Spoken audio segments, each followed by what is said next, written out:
Trekker olsammikin yoki BYD yonapti gibritidan olsammikin deb yurgan akalarimiz, bu video aynan siz uchun.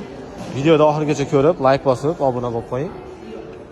Trekker 100 km ga o'rtacha 8-9 litr benzin sarflasa, BYD yonap gibridimiz 100 km ga o'rtacha 4 litr 5 litr benzin sarflaydi. Alohida tokni o'ziga 110 km bo'lsa, 45 ta benzin bilan 1100 km masofa bosib o'ta oladi. Bu degani benzinga 2 barobar ko'proq yurasiz. Sensor ekran, zamonaviy funksiyalar. Hi BYD. Здесь. Закрой солнцезащитную шторку. Окей. Asosiysi yumshoq podveskalar, o'zingizga, yaqinlar uchun va oilaga olib bergani eng qulay avtomobil.